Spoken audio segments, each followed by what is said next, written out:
नमस्कार, डॉक्टर अजय गंभीर, vaccineindia.org और दिल्ली मेडिकल एसोसिएशन से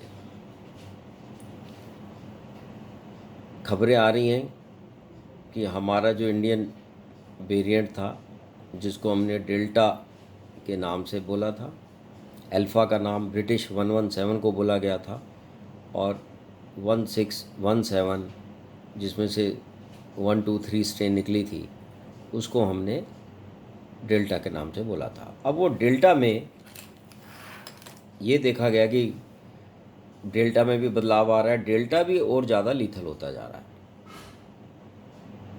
सबसे पहले मैंने आपके चैनल और आपके माध्यम से यूट्यूब में पिछली मई में ही बोला था कि ये आरएनए वायरस म्यूटेंट होंगे और इन म्यूटेशन को हमें पकड़ना होगा। वैक्सीन कितनी सक्सेसफुल रहेगी ये टाइम ही बताएगा, क्योंकि वायरस हमारे से स्मार्ट है। 200 मिलियन साल इस हमारे एनवायरनमेंट में, एटमॉस्फेयर में हमारे से सीनियर है, तो इसका हमें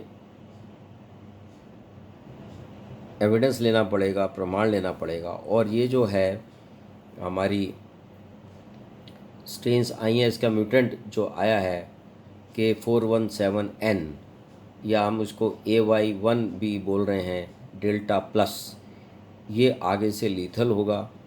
क्योंकि 40-50 केस से शुरू हुआ था यूके में, 80 आए, 100 आए, 5 आ रहा है। अब इसने बाकी वायरस को हटा दिया। इनमें आपस में कंपटीशन होता है, जैसे दो एनिमल में होता है।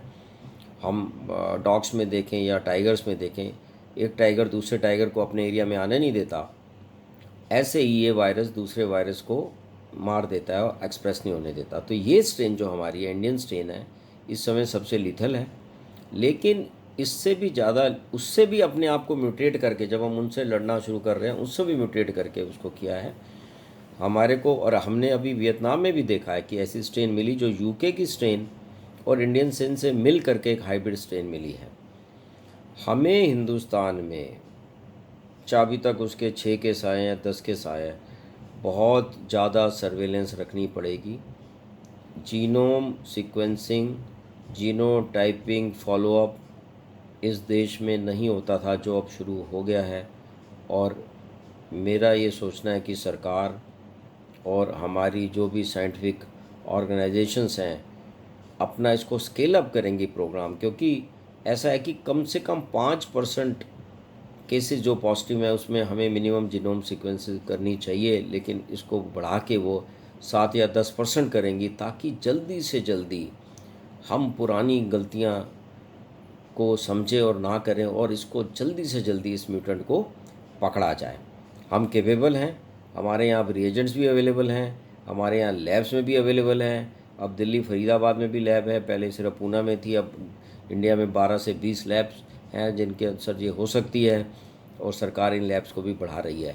तुरंत ही हम इस ऐसे चीज़ों को पकड़ेंगे ताकि आगे फैलना हो, और हम इसका कंट्रोल सब मिलके करेंगे। धन्यवाद।